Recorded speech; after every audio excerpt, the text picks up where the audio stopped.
भगवंत तुमचा व्हीआयपी बघत नाही, तुमचा भाव बघतात. लोक जाऊन फोटो खेचतायत, त्यानंतर व्हॉट्सअपवर स्टेटस टाकतायत, इंस्टाग्रामवर रील टाकतायत. आता जे लोक चालले ते खरंच पिकनिक ट्रेंड साठी चाललंय की खरंच त्यांच्यामध्ये अजून ती भक्तिभाव आहे?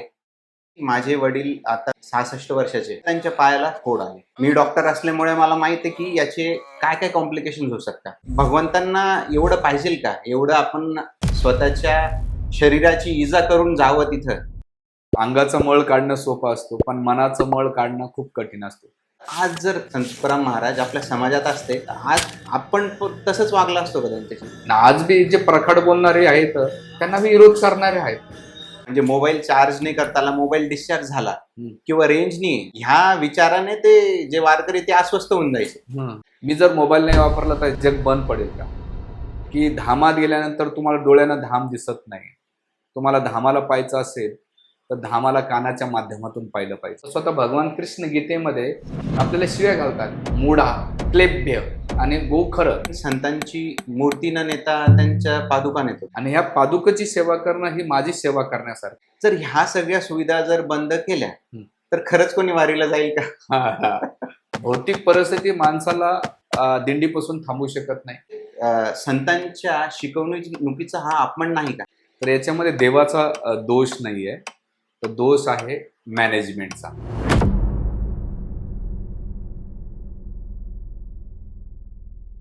नमस्कार.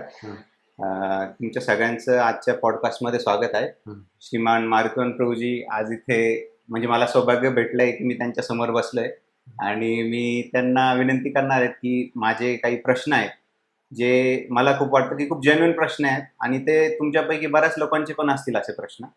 तर म्हणून मी प्रभूजींना एक विनंती करतो की त्यांनी ह्या प्रश्नांचं आम्हाला समाधानपूर्वक उत्तरं द्यावेत. प्रभूजी, आता वारी सुरू झाली आहे. सगळे लोक विठ्ठलाच्या दर्शनासाठी पायी चाललेत. तहान भूक सगळं विसरून सगळे पायी चाललेत. तर मी तुम्हाला माझ्या जीवनातला एक प्रसंग सांगतो की मागच्या वर्षी माझे वडील, आता ते 66 वर्षाचे, तर मागच्या वर्षी त्यांनी हट्ट धरला की मी पायी जाणार वारीला. आता ते मी त्यांना समजवण्याचा प्रयत्न केला पण ते काही ऐकलं नाही. ते म्हणे मला जायचंच आहे पायी.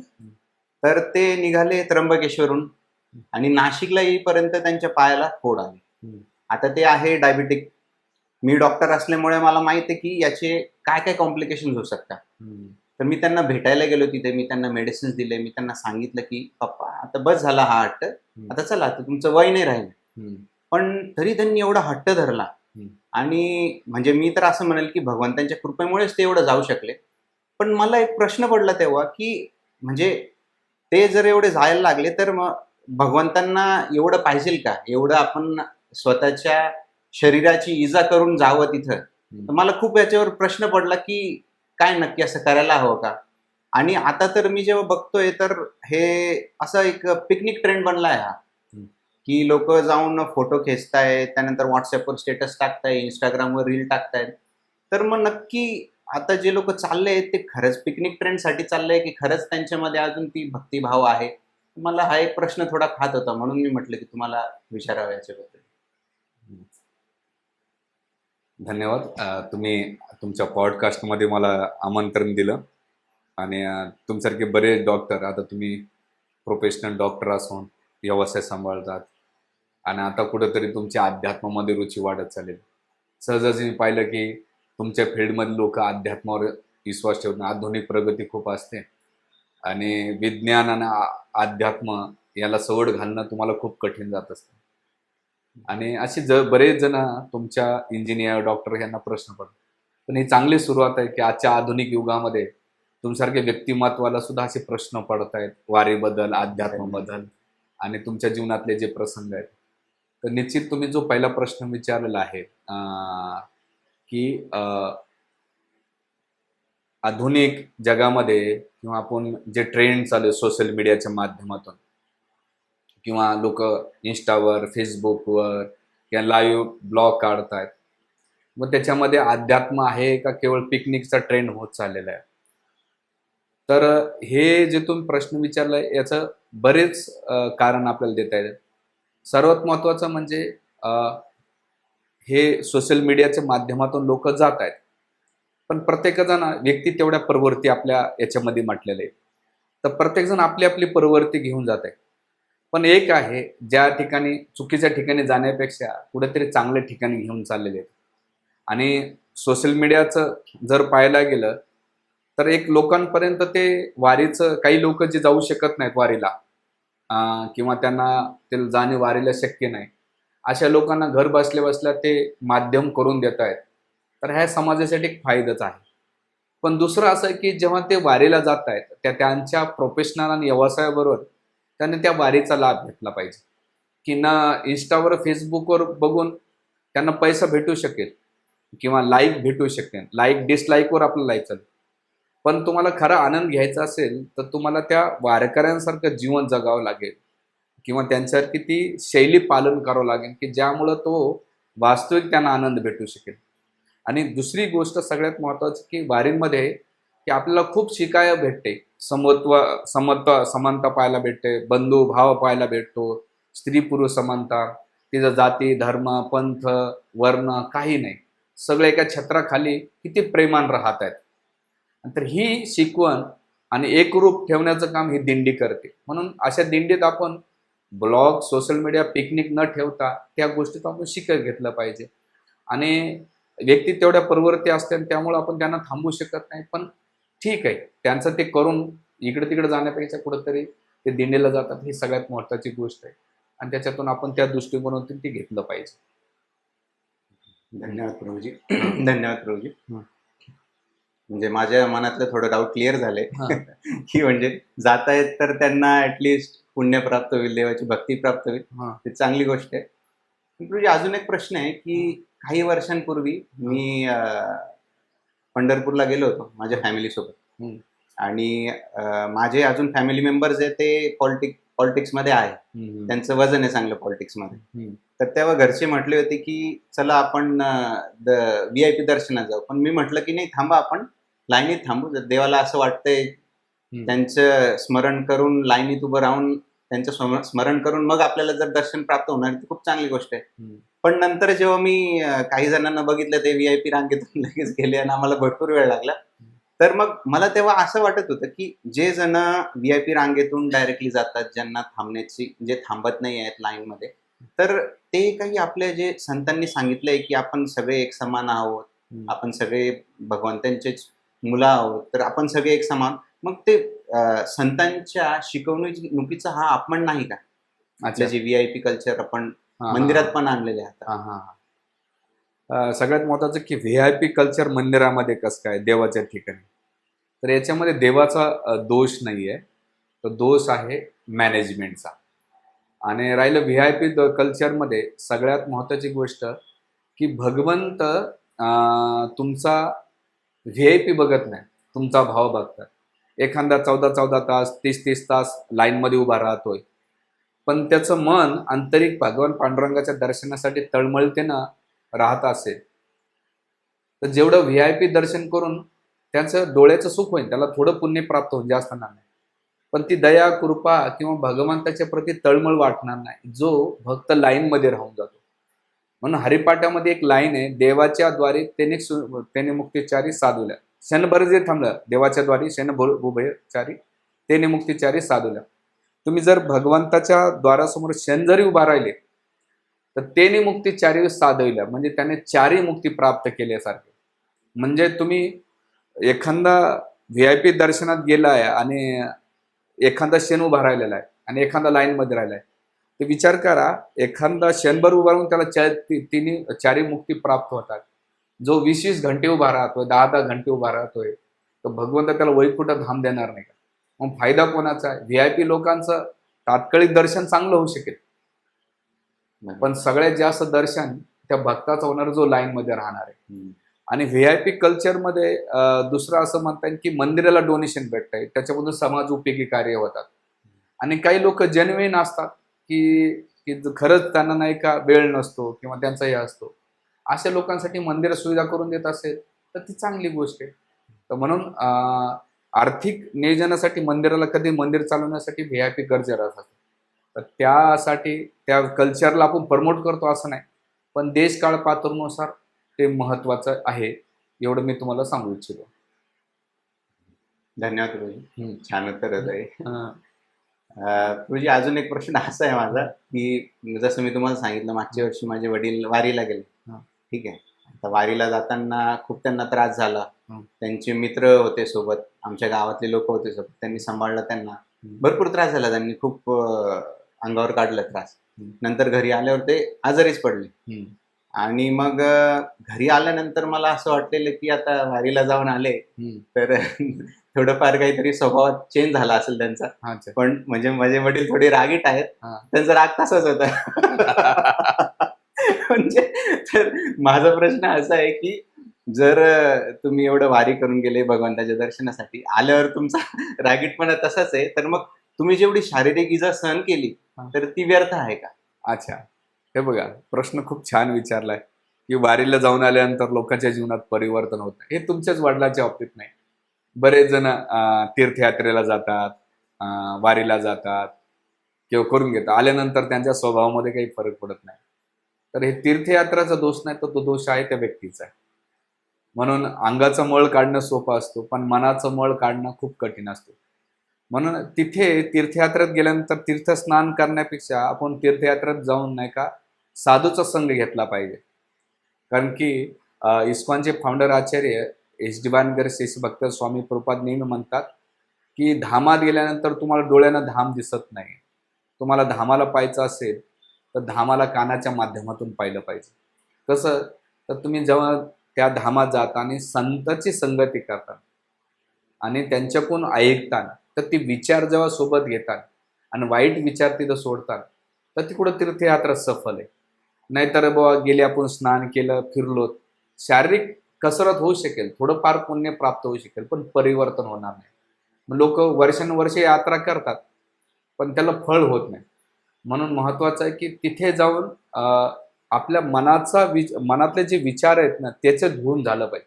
लोक शारीरचा मळ काढतात, पण मनाचा जो धूळ आहे ती साफ झाली पाहिजे. ती धूळ कशी निघेल, जेव्हा तुम्ही संतांच्या संगतीत राहता आणि त्यांच्या मुखातून कथा ऐकता, तेव्हाच कुठंतरी ती यात्रा सफल होईल. नाही तर काही स्वभाव होत नाही. आणि राहिलं कसं, माणसाने हे विचार केला पाहिजे की यात्रेत गेल्यानंतर माझ्या स्वभावामध्ये व्यक्तिगत जीवनात काही बदल झाला का, माझ्याकडे वाईट सवय सुटल्या का, चांगल्या सवयी निर्माण झाल्या का, माझ्या संसाराच्या प्रती बघण्याचा दृष्टिकोन बदलला का, आणि अध्यात्माकडे बघण्याचा जो दृष्टिकोन तो बदलला का, हे कुठंतरी तुम्हाला समन्वय साधवा लागेल. म्हणून अध्यात्म आणि भौतिक एकत्र मिक्स केलं तर ते कधीच फलीभूत होणार नाही. म्हणून प्रत्येक साधकाने, जे वारीला जाणार आहेत, तीर्थयात्रेला जाणार आहेत, धाम दर्शनाला जाणार आहेत, त्याने कुठेतरी आत्मचिंतन केलं पाहिजे की माझं भगवंताच्या प्रती आकर्षण वाढलं का, तरच होतं. जसं मी डॉक्टरकडे आलो आणि डॉक्टरकडे जाऊन नुसते व्हिजिट केली, पण माझा रोगच बरा होत नसेल तर त्या डॉक्टर व्हिजिटला काहीच अर्थ नाही. पण डॉक्टरांकडे जाऊन मी जेव्हा मेडिसिन्स घेतो आणि जेव्हा मी घरी येऊन ते खातोय किंवा जे काही पथ्यपाणी पालन करतोय, तर रोग आपोआप बरा होतो. त्याच प्रकारे अध्यात्मामध्ये आपण ज्या ठिकाणी गेलेलो आहे तर तिथे आपण एक डॉक्टरला जाऊन भेटलं पाहिजे आणि त्याच्याकडून नाही का जे काही औषध दिलेले आपल्याला ते घेऊन नाही का आपला रोग सोडला पाहिजे आणि शरीर निरोगी झालं पाहिजे.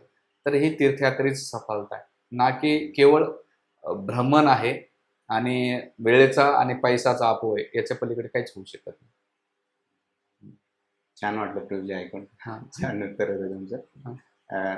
तुझी अजून म्हणजे पुढचा असा प्रश्न मला पडला होता की जसं मी तुम्हाला सांगितलं, आमच्या गावातले लोक भरपूर होते वडिलांसोबत, त्यांच्यासोबत त्यांनी काळजी घेतली वडिलांची आणि त्यांचा ग्रुप बनला होता असा.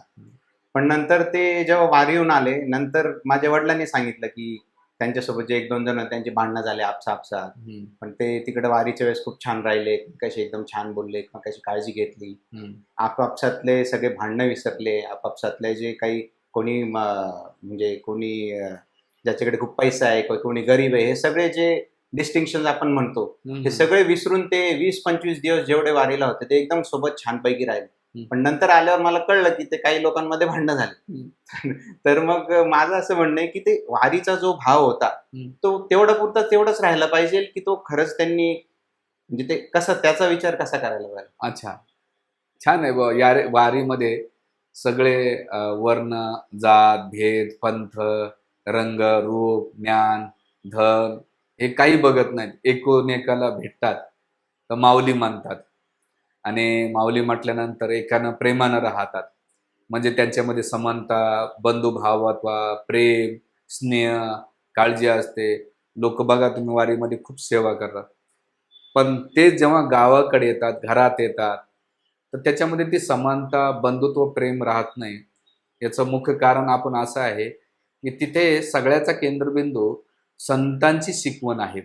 जसं ज्ञानेश्वर माऊलीची दिंडी असो, तुकाराम महाराजांची दिंडी असो किंवा अन्य संतांच्या दिंड्या असो, त्या दिंडीमध्ये केवळ भगवत भक्ती आहे म्हणून सगळे एकत्र शांत चित्ताने राहू शकतात. जेव्हा तुम्ही भगवत भक्तीपासून दूर येतात तर तुमच्यामध्ये भेदभाव ही नीती आहे, पक्षपात आहे, ते आपोआप येते. मग तुम्ही गरीब श्रीमंत, काळा गोरा, ज्ञानी अज्ञानी किंवा स्त्री पुरुष किंवा हे जे नष्ट होतं याचं कारण काय माहिती आहे? जोपर्यंत आपण भौतिक चेतनेवर राहू तोपर्यंत ही वृत्ती आपल्यामध्ये राहील. म्हणून अध्यात्माच्या वृत्तीमध्ये राहतात तेव्हा ती समानता आपल्याला पाहायला भेटेल. म्हणून ती दिंडीमध्ये सगळे तुकाराम महाराजांचे विचार किंवा ज्ञानेश्वर माऊली विचार, निवृत्तीनाथ बाबा काकांचे विचार, सोपान काका, मुक्ताई ह्या संतांचे विचार घेऊन चालतो. त्या विचाराने जेव्हा चालतो तो प्रेम राहतो. विचार बाजूला गेले की तिथला जो प्रेम आणि संमत आहे ते नष्ट होते. हा, आता काही प्रमाणात काही लोक पालन करतात, काही लोक करत नाहीत. याचा त्या दिंडीचा दोष नाहीये, तो दोष त्या व्यक्तींचा आहे. कारण ते दिंडीमध्ये मनोरंजनासाठी गेले का काहीतरी बदल घेण्यासाठी गेले, हा खूप महत्वाचा प्रश्न आहे. पण तिथून आपण येताना काय घेऊन आलो? आणि आज बी वारकरी संप्रदायामध्ये तुम्ही अभ्यास केला तर 12 जातीचे संत आहेत, तिथं जात नाही पाहिले जातात. जसं नामदेव महाराज शिंपी आहेत, गोरोबा काका हे कुंभार आहेत, चोखामाळा हे महार आहेत, तुकाराम महाराज हे वैश्य आहेत, किंवा तिथे संतांची जात पाहिले जात नाही. हा, किंवा तिथे केवळ भक्ती पाहिली जाते आणि सगळे एकोपण राहतात. आणि आजच्या आधुनिक काळामध्ये वारकऱ्यामध्ये कितीतरी कीर्तनकार असे आहेत की तिथे जात नाही पाहिजे जात. मुस्लिम कीर्तनकार पण आहेत, वेगवेगळ्या जाती धर्माचे कीर्तन प्रबोधनकार पण आहेत. त्यांनी एक छत्राखाली ठेवण्याचं काम त्या संतांच्या शिकवणीने दिलेले आहे. तर ती शिकवण ते देत आहेत. काही प्रमाणात काही लोक पालन करतात, काही लोक करत नाहीत. तर त्यामुळं त्या शिकवणीला आपण हे न करता त्या लोकांना हे केलं पाहिजे की अरे तुम्ही हे का पालन करत नाही. आणि मग ते कुठंतरी त्याच्या मनावर बिंबण्याचं काम हे जे समाजात प्रबंध करणारे नेते आहेत त्यांनी ते केलं पाहिजे. आणि संत त्यांच्या प्रमाणात ते करतायत. समाज प्रबोधन कीर्तनाच्या माध्यमातून, सत्याच्या माध्यमातून होत आहे. आणि हळूहळू टाइम लागतो. जसा एखादा रोग बरा व्हायला वेळ लागतो तसंच लोकांच्या जीवनात बदल व्हायला बी वेळ लागतो. धन्यवाद प्रभूजी, छान उत्तर होता. मला अजून एक प्रश्न होता असा प्रभूजी की जसं मी वडिलांना मध्ये मध्ये भेटायला जायचो तेव्हा मी बघायचो की बऱ्याच जे ग्रुप्स होते वारीचे त्यांनी मोठमोठे स्पीकर्स लावले, त्यानंतर गाणे वाजवतायत, देवाचेच गाणे वाजवतायत. पण मग काही वारकऱ्यांनी स्वतः ते ब्लूटूथ हेडसेट टाकून ऐकतायत, मोबाईल हे. आणि बऱ्याच ठिकाणी मी बघितलं की म्हणजे मोबाईल चार्ज नाही करताना मोबाईल डिस्चार्ज झाला किंवा रेंज नाही, ह्या विचाराने ते जे वारकरी ते अस्वस्थ होऊन जायचे. तर मग मला असं वाटत होतं की हे जे सगळे आधुनिक तंत्रज्ञान हे सगळे डिस्ट्रॅक्शन घेऊन आपण जायला पाहिजे का, की ते अवॉइड करायला पाहिजे? काय तुमचं? वारीमध्ये मोबाईल गॅजेट्स याचे लोक अतिरेक झालेले आहेत. हे बघा, मेन काय की आपल्याला त्या वस्तू कशासाठी वापरायचा हा आपण विचार केला पाहिजे. आजकाल पहिल्या काळामध्ये लोक काही असं संपर्क ठेवत नव्हते, केवळ तल्लीनता त्या दिंडीमध्ये प्राप्त करायची.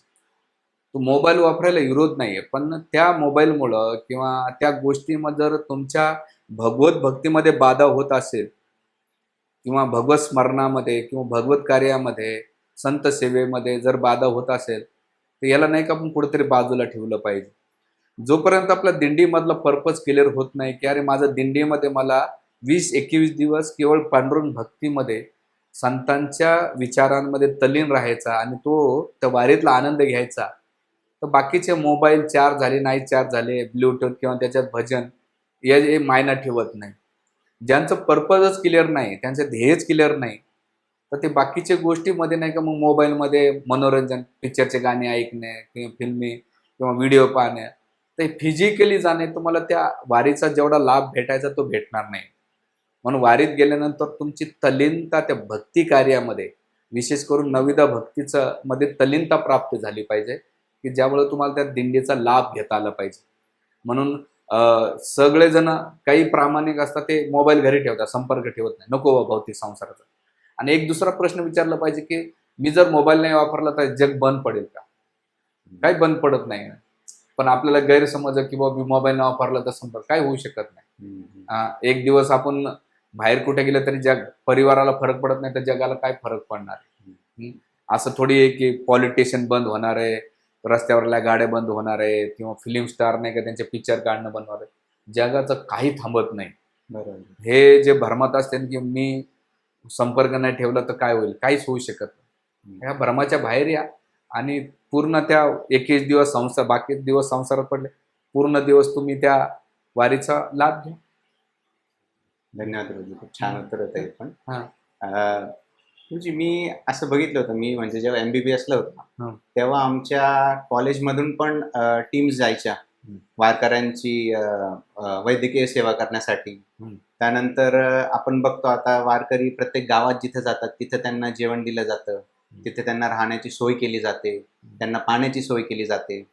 तर मग ह्या सगळ्या त्यांना सुविधा म्हणजे पुरवल्या जातात.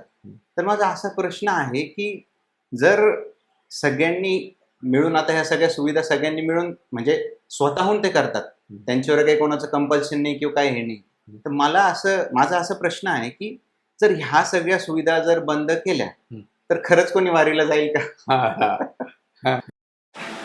अच्छा, चांगला प्रश्न आहे. बघा, आता सुख सुविधा झाल्या, म्हणजे तुम्ही पाहिलं 5-50 वर्षापूर्वी मी तर काही पाहिलं नाही, पण माझे आई वडील सांगतात, जे 65-70 जवळ आलेले आहेत किंवा वारकरी आहेत जे वारीला आले, ते सांगायचे की आम्ही पहिल्या काळामध्ये काय करायचो, सीधा घेऊन जातो सोबत, नाही का, जेवारीचं गाव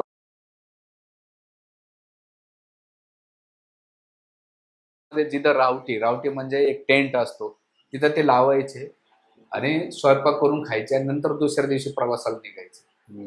म्हणजे त्या टायमाला तुम्हाला राहण्याची सुविधा, पाऊस चालू असायचा, काही सुखसुविधा नसायच्या, पण तरी ते वारी करणारे वर्षानुवर्ष ते वारी करायचे. म्हणजे सुखसुविधा नसताना सुद्धा वारी करायचे. आणि जसं आज तुम्ही म्हणतात की बाबा आज ह्या सुखसुविधा बंद केल्या तर लोक दिंडीला येतील का? ते येतील. जे प्रामाणिक आहे ते आज बी काही लोक सीधा घेऊन येतात, बाहेर खात नाही. आज तरी अन्न सत्र आहे, मेडिकल आहे, पण जे प्रामाणिक आहे ते येतात, करतात. आणि ह्या सुविधा नाही का एक आहे की त्यामुळे त्यांच्या वारीला सोपं जाण्यासाठी ते ठेवले जातात. पण तरी बंद जरी झालं तरी करणारे. त्याला आम्ही म्हणजे मोगल काळात सुद्धा बंद नाही होऊ शकलं. त्याच्यानंतर निसर्गाचे प्रकोप झाले तरी बंद नाही झालं. येऊन आता तुम्ही पाहिलं असाल कोरोना काळामध्ये ते 2 वर्ष बंद होते, पण तरी दिंडी ती बसच्या माध्यमातून गेली. पण मी असे काही लोक पाहिले वारकरी की त्यांना ते राहत नाही, असे तुरळक वारकरी पायी पायी दिंडीला गेलेले, हे पण मी पाहिलेले. म्हणून भौतिक परिस्थिती माणसाला दिंडीपासून थांबवू शकत नाही. कारण ते भगवान पांडुरंगाचे भक्त असल्यामुळं त्या पद्धतीने ते जातात. एवढं आहे. छान उत्तर होतं. म्हणजे आता सुविधा मिळत आहेत, पण असं नाही की त्या जर समजा बंद झाल्या तरी पण लोकांची भक्ती काही कमी नाही ठेवणार नाही. ते त्यांचं करीत राहणार आहे. म्हणजे भौतिक परिस्थिती, सुखसुविधावर लोकांची भक्ती नाहीये, तर त्यांची ती स्वाभाविक भक्ती. जे सुखसुविधाला अटेंडेड असतात ते भक्ती नाही करू शकत. जे प्रामाणिक भक्त असतात त्यांना सुखसुविधाची गरज नाही, केवळ त्यांना भक्तीची गरज आहे. एवढं. तर माझा पुढचा प्रश्न असा आहे प्रभूजी की ज्ञानेश्वर महाराज आणि तुकाराम महाराजांची पालखी हे आपल्या वारीचे हृदय आहे. तर ज्ञानेश्वर महाराज हे बुद्धिमत्ताचे प्रतीक असून तुकाराम महाराज हे भावनिक भक्तीचे प्रतीक आहेत. तर वारीला जाताना ह्या दोन्ही भावनांची गरज आहे का, ऊर्जांची गरज आहे का? हो, छान प्रश्न विचारलाय तुम्ही. किंवा ज्ञानेश्वर महाराजांची जी बुद्धी आहे, त्यांनी ज्ञानेश्वरी लिहिलं, किंवा हरिपाठ लिहिलेला आहे किंवा त्याने अन्य अमृत अनुभव असे ग्रंथ लिहिले आहेत. आणि तुकाराम महाराजांनी सुद्धा त्यांच्या 4,900 म्हणजे ऑलमोस्ट 5,000 अभंग त्यांनी भक्तीच्या सगळ्या नवविध भक्तीचं वर्णन त्यांच्या अभंगातून केलेले आहे. म्हणून भक्ती करताना 2 गोष्टीची गरज असणार, 3 गोष्टीची गरज आहे. भक्तीला सुरुवात करायची असेल तर पहिलं ज्ञानाची गरज आहे. मला एखाद्या, आता समजा ही बॉटल आहे, मला याच्याबद्दल ज्ञान नसेल तर आकर्षण नाही होणार. पण या बॉटलीबद्दल ज्ञान भेटलं तर ज्ञानाबरोबर मला आकर्षण वाढेल आणि मग त्याला कसं प्राप्त करायचं त्यासाठी भक्ती मार्ग आहे. पण तुकाराम महाराज, ज्ञानेश्वर महाराज हे दोघंही आपल्याला सोबत असणं महत्वाचं आहे. म्हणजे ते दोघंही आपल्या आपल्या, तुकाराम महाराज आपल्या एका अभंगामध्ये म्हणतात, गीता भागवत करती श्रवण अखंड चिंतन विठोबाचे, गीता आणि भागवत. तर ते ज्ञानेश्वर महाराजांनी गीतेवर भाष्य लिहिलेले ज्ञानेश्वरीचं, आणि त्या ज्ञानेश्वरीचा सार रूप जर ग्रंथ पाहिला, असे वारकरी कीर्तनकार म्हणतात, ते हरिपाठाच्या रूपामध्ये. आणि हरिपाठामध्ये जे 27 ध्रुवपद आहे, 27 दिलेले आहेत आणि 28 नामसंकीर्तन तुकाराम महाराजांचं एक ध्रुवपद दिलेले आहे. तिच्यामध्ये 108 वेळा हरिचं स्मरण केलेले, म्हणजे 27 आणि 54 असं 108 वेळा नामस्मरणाचं वर्णन दिलेलं आहे. तर तिथं पण भक्ती ज्ञान दिलेलं आहे, आणि ज्ञान बुद्धी असल्यामुळं आणि भावना. भक्ती जेव्हा करीत असाल तर तुमचा भाव निर्माण झाला पाहिजे भगवंता. म्हणून एक विठू माऊली हा शब्द वापरलेला आहे, की माऊली म्हणजे आई, प्रेमळ. मग संताला पण माऊली म्हटलं जात आहे आणि भगवंता पण माऊली म्हटलं जाते. तर भक्तीबरोबर नाही का ज्ञान आणि भक्ती हे सोबत असली पाहिजे. आणि ज्ञान आणि भक्तीबरोबर असलं की वैराग्य आपोआप येतं. आणि हे दोन्हीचं समन्वय संत शिरोमणी तुकाराम महाराज, ज्ञानेश्वर महाराजांनी आपल्या ग्रंथाच्या माध्यमातून, आपल्या विचारातून, आपल्या शिक्षेतून आपल्याला दिलेलं आहे. आणि ते जर एकाच याच्यात नसलेल तर गडबड होणं. आपल्याला दोन्ही संतांच्या किंवा अन्य संतांनी जी काही शिकवण दिलेली भगवंताच्या प्रती, जेवढे काही संत आहेत त्यांची शिकवण घेऊन येणे पांडुरंगाकडे, कृष्णाकडे, रामाकडे आपण कसं जाऊ याच्याबद्दल आपण कुठेतरी विचार केला पाहिजे. हे महत्वाचं आहे. म्हणजे सारग्रह असलं पाहिजे, प्रत्येक संतांकडून आपण घेतलं पाहिजे की अरे मला काय भेटते, काय घेते. म्हणजे जसं एक राजहंस पक्षी असतो, तसं दुधातून तो पाण्यातून दूध वेगळं करतो, तसं संतांच्या याच्यातून भगवंताकडे जाण्याचा मार्ग आहे, तो आपण कसा घेतला पाहिजे, सगळ्या घेतलं पाहिजे, हे दिलेले आहे. खूप छान उत्तर होतं गुरुजी. गुरुजी, पुढचं असं मी विचारतो की जेव्हा पालखीचं प्रस्थान होतं वारीमध्ये, तेव्हा आपण संतांची मूर्ती न नेता त्यांच्या पादुका नेतो. तर मग संतांच्या चरणांची आणि पादुकांची पूजा करण्यामाग म्हणजे काय नक्की आध्यात्मिक विज्ञान काय असं त्याच्या मागे? अच्छा. व आपण वारीला गेल्यानंतर दिंडी असते, दिंडीमध्ये संतांची पादुका असतात. हे पादुका मूर्ती, त्याच्यामध्ये मूर्त्या जागेवर असतात. जसं तुम्ही निवृत्ती महाराजांच्या समाधीजवळ गेले तर तिथे निवृत्ती महाराजांची मूर्ती आहे. तुम्ही बाकीच्या ठिकाणी जाताना मुक्ताईनगरला, तिथं मुक्ताबाईची, आदिशक्ती मुक्ताबाईची मूर्ती आहे. किंवा तुका याला जाताना तुम्ही देहूला तर संत शिरोमणी तुकाराम महाराजांची मूर्ती असतात. त्या मूर्त्या जागेवर प्राणप्रतिष्ठा केलेल्या असतात.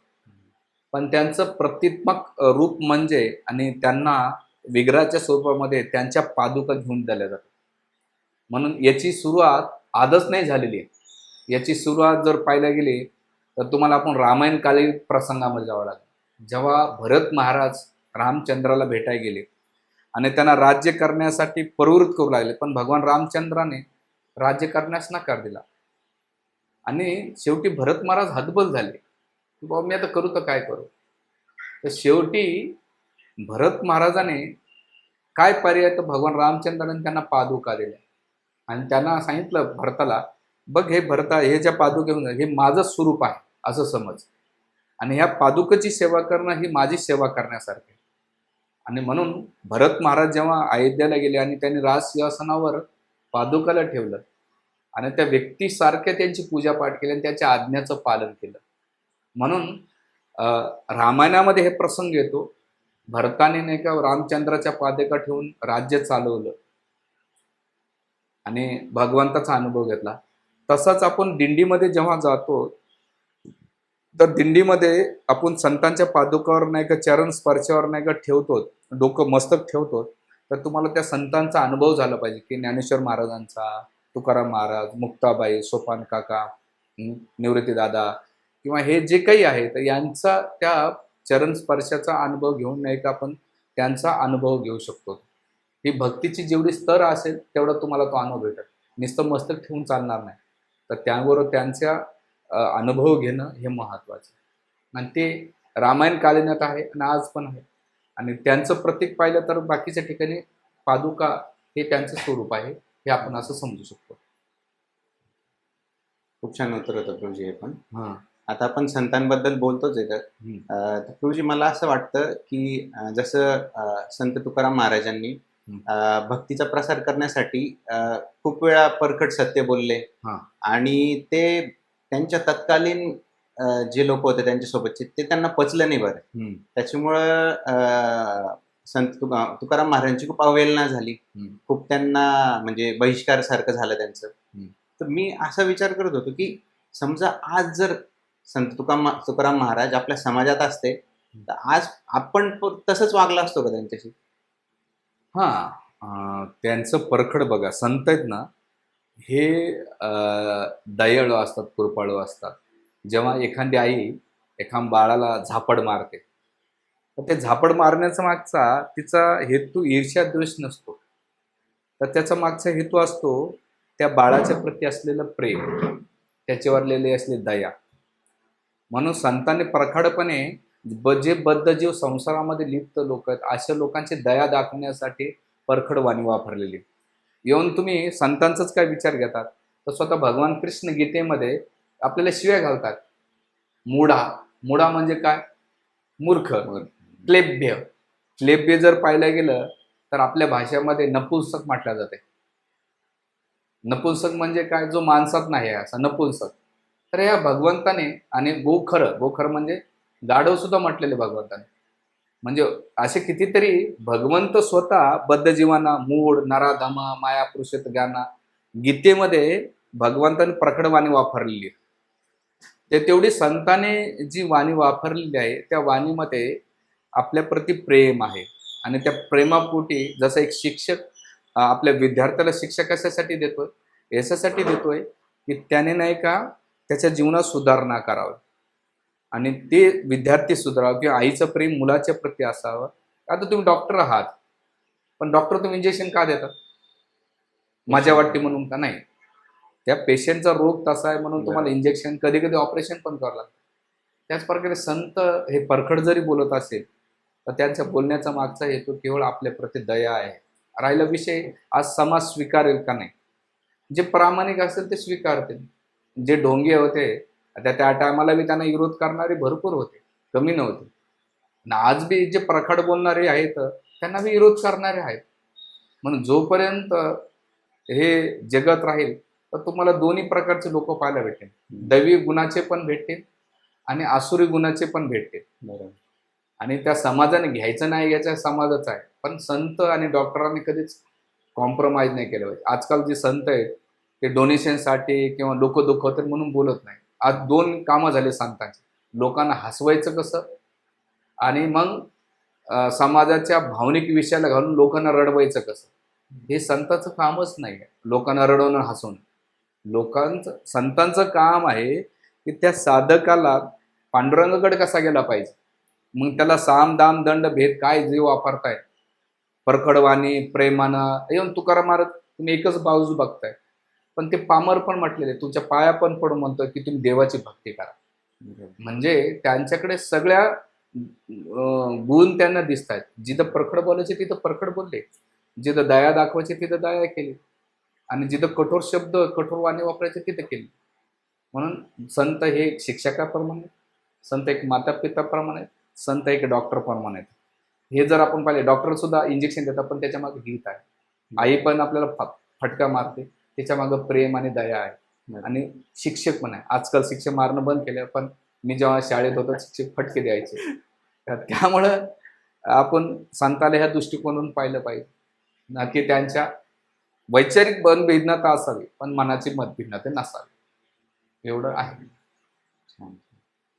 प्रभूजी, आजच्या समाजाबद्दल जर आपण बोलतोय हम्म. तर संत ज्ञानेश्वर महाराजांनी 21व्या वर्षी संजीवन समाधी घेतली. तर आज जेव्हा आपण बघतो की 21 वर्षाचा समजा कोणी व्यक्ती मुलगा आहे, तर त्याच्या डोक्यात वेगवेगळ्याच गोष्टी असतात. कॉलेजला जायचंय, किंवा बऱ्याचदा मुलींचे विषय असतात किंवा माझं करिअर काय होणार, कसे पैसे कमवणार, म्हणजे असंख्य गोष्टी असतात. तर मग आजच्या आपण जर आज विचार केला की ज्ञानेश्वर महाराजांनी त्याकडे 21व्या वर्षी समाधी घेतली, तर हे आपण आजच्या कंटेक्स्ट मध्ये कसं बघायला पाहिजे? अच्छा, खूप जटिल प्रश्न विचारलायत की आजच्या युगामध्ये बघा, त्यांचं अध्यात्मामध्ये ओढ असते. आता हे अपवाद आहे, असे प्रत्येक जण समाधी घेतात असं नाही. हे संत आहेत ना, हे आपल्याला शिकवून देण्यासाठी येतात, शिकवून देण्यासाठी येतात. आणि ते समाजामध्ये त्यांचं कार्य झालं की ते कार्य संपून पुन्हा त्यांच्या त्या भगवंताच्या सेवेत किंवा भगवंताच्या धामात निघून जात असतात.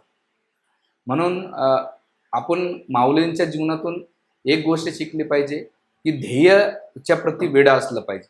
माऊलाने अध्यात्मप्रतीच्या प्रती त्यांचं जे समर्पण होतं, तर त्याच्या प्रती त्यांनी सर्वस्व काही अर्पण केलं आणि आपलं कार्य संपल्यानंतर आपल्या भगवंतावर. तसंच आपण एक जी पिढी आहे, जेन जी म्हटल्या जाते त्यांनी, तर त्याने आपल्या ध्येयाच्या प्रती वेडा असलं पाहिजे. तर आपली समाधी काय? तर आपली समाधी आहे की आपण जे काम करतो त्याच्यामध्ये प्रामाणिकपणे, एक शिक्षक असेल त्याने शिकवण्यामध्ये, एक विद्यार्थी असेल त्याने अभ्यासामध्ये, किंवा तुम्ही जो कोणताही प्रोफेशन करता, डॉक्टर असेल त्याच्या कार्यामध्ये, एक गृहिणी असेल तिच्या कार्यामध्ये, तिनं त्याच्यातून समाधी प्राप्त केली पाहिजे आणि तल्लीनता प्राप्त केली पाहिजे.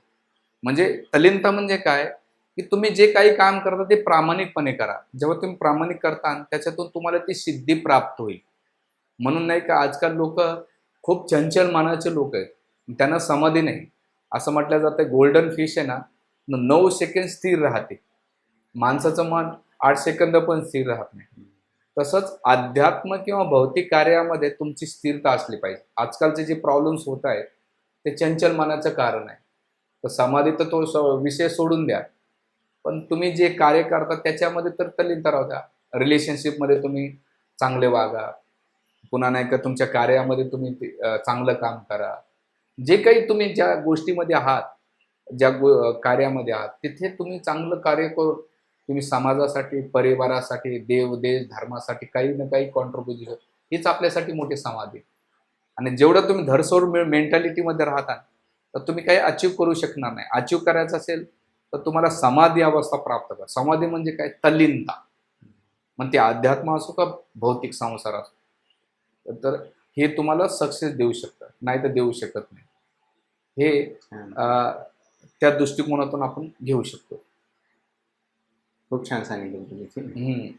गुरुजी, पुढचं मला असं विचारायचं होतं की आता सगळे वारकरी महिनाभर चालतात, पावसात चालतात, राहण्याची सोय नसते, थकतात खूप, आणि जेव्हा ते पंढरपूरला जवळ पोहोचतात, मंदिराचा कळस जेव्हा त्यांना पहिल्यांदा दिसतो, तेव्हा त्यांच्या मनात आणि शरीरात काय घडतं? अच्छा, 21 दिवस प्रवास केल्यानंतर जेव्हा वारकरी वाखरीमध्ये जातो आणि गेल्यानंतर त्याला 9 चैतन्य होते. तर कसं आहे, हे भक्तीचा आनंद आहे. आणि जसं एक संत म्हणतात, तुमच्या घरामध्ये सुख सुविधा आहेत पण आनंद नाही आहे. पण वारीमध्ये काय सुख सुविधा नाही पण आनंद आहे. का? तर भगवंताची भक्ती, भगवंताचं दर्शन. तसंच ते 9 चैतन्य अनुभवायचं असेल, ते सुख अनुभवायचं असेल, तर एकदा असं म्हटलं जात आहे, पिझ्झा बर्गर खाल्ल्याशिवाय चव कळणार नाही. तसंच वारीचा अनुभव तुम्ही गेल्याशिवाय कळणार नाही. तर तो तुम्हाला अनुभव घ्यायचा असेल तर तुम्ही तो 9 चैतन्य, आता मी सांगण्यापेक्षा मी चव घेतलेली तुम्हाला कळणार नाही. तो तुम्हाला अनुभव घ्यावा लागेल, तुम्हाला जावं लागेल तिथे. आणि कळसाचं दर्शन घेतलं तर त्याला जीवनाची सफलता वाटते की चला माझं जीवन झालं. आणि भगवंत सर्व व्यापी आहेत, ते सगळीकडून पाहतात. आणि एवढ्या वारीमध्ये गर्दी खूप राहते आणि गर्दी असल्यामुळं त्यावेळेस सगळ्याला दर्शन घेणं शक्य होत नाही. पण साधक काय करतो, कळसाचं दर्शन घेऊन आपल्या यात्रेची सफलता प्राप्त करतो आणि त्याला ते 9 चैतन्य, ती एनर्जी आणि त्या भक्तीचा अनुभव त्याला त्याच्या सोबत भेटत असतो. तर हे जेव्हा तुम्ही जाताल तिथे दिंडीमध्ये, वारीमध्ये, तर तेव्हाच तो तुम्हाला अनुभव भेटू शकेल. हे सांगितल्याशिवाय नाही, तर केल्याशिवाय तुम्हाला ते भेटणार नाही, एवढं सांगू शकेल. धन्यवाद गुरुजी. गुरुजी, पुढचा प्रश्न असा होता हम्म. की आपल्या आषाढी एकादशीला देवशयनी एकादशी पण म्हणतात, आणि असं म्हणतात की तेव्हा विष्णू भगवान 4 महिन्यासाठी ते झोपी जातात. तर मग त्याच दिवशी का बरं दर्शनाला जातात भाविक? अच्छा, भगवंत झोपत नाही. आपल्यासारखे भगवंत, आपली जी झोप असते, आपण रजोगुण तमोगुणामुळे आपली झोप असते, आपलं शरीर थाक असतं. भगवंताचं शरीर आहे ना, हे 3 गुणाच्या पलीकडे आहे आणि रजो सत्व तमो याच्या पलीकडे आहे. भगवंत झोपत नाही, ते योग निद्रेसाठी जातात. तर हे चातुर्मासामध्ये कसं असतं, सगळे संत चातुर्मासामुळे कुठं प्रवास करत एका ते ठिकाणी लागतात, भजन करतात.